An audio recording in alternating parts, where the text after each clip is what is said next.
কথা মতো আরো ১৩,০০০ বাংলা ঢাকায় ঢুকেছে নতুন করে বলেছে। এবং ওই দিন মিটিংয়ে ৩০ লক্ষের অধিক অ্যাক্টিভ সিম পেয়েছে। অবশ্যই বিশ্বের সর্ববৃহৎ সমাগম হয়েছে।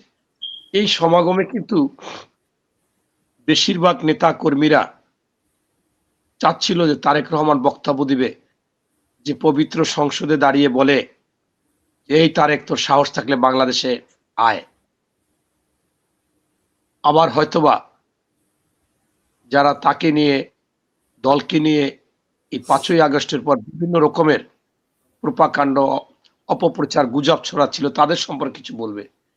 কিন্তু আপনি কিন্তু দেখেছেন তারেক রহমান এসেই পায়ের জুতা খুলে মাটিকে স্পর্শ করে কেঁদেছে।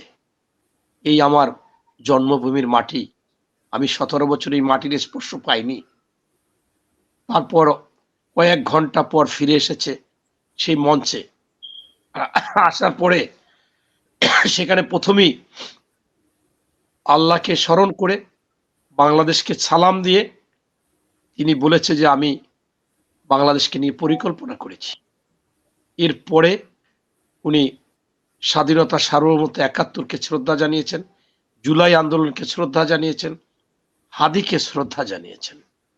এরপরে ঐক্যের ডাক দিচ্ছেন এবং মোনাজাত আকারে আল্লাহর কাছে বলছে, আমাদের ঐক্যবদ্ধ করো, আমাদের দেশকে উন্নয়ন করো।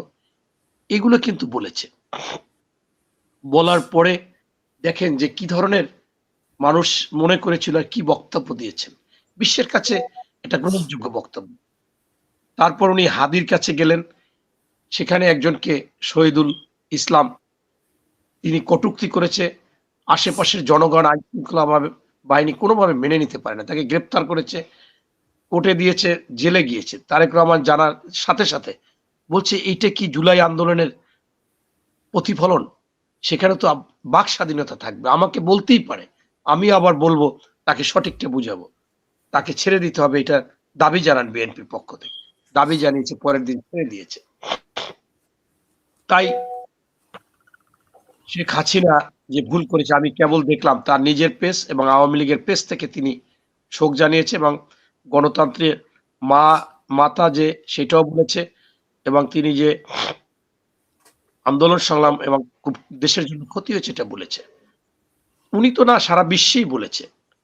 আপনার এই বেগম খালেদা জিয়া যে আপোষহীন ছিল শুধুমাত্র আন্দোলনে না, বিদেশের কথা বলতো উনি, যে বিদেশে আমাদের কোনো প্রভু নাই, বন্ধু থাকতে পারে, কোথাও গোলামী চুক্তি, দাসত্ব চুক্তি এবং নতজানু পররাষ্ট্রনীতি আমার জন্য প্রযোজ্য না।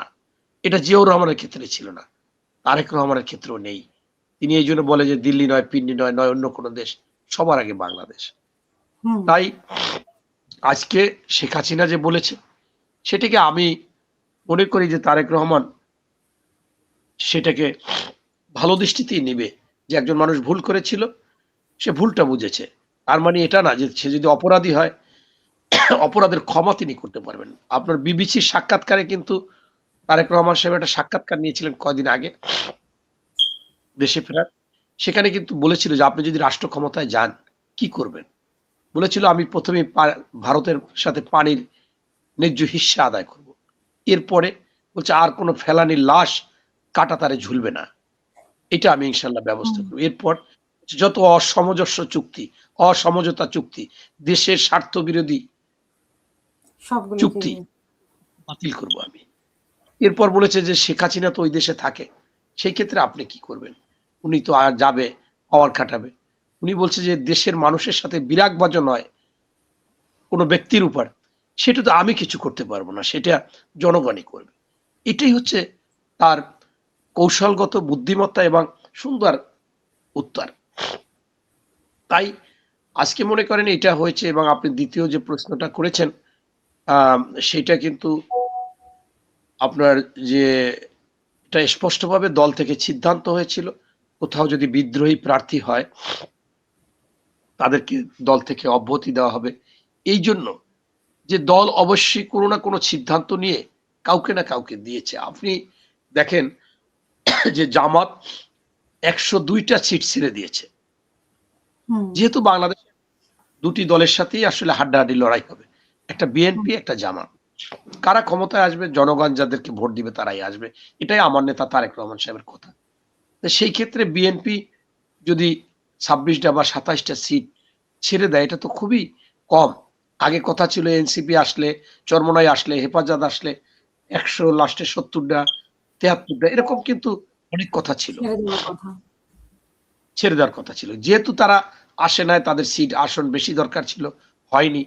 এখন আমরা যে সিটগুলো দিয়েছি, সেই সিটে যদি বিএনপির লোকেরা নির্বাচন করে, তাহলে তো আমাদের দলকে ছোট করা হয় এবং তারেক রহমানকে ছোট করা হয়। কারণ আপনি হাসিনা আপা একটা জোটে হিসেবে আসছেন। তারেক রহমান কিন্তু শুরু থেকে একটা কথা বলেছিল। এটা জামাত নিয়ে খুব ব্যঙ্গ করেছে। তারেক রহমান বলেছিল যে, "আসুন, সকলেরই অবদান আছে। কে কয়টা সিট পাইবেন কোন বিষয় না। আমরা একটা সুন্দর নির্বাচন করি। সেই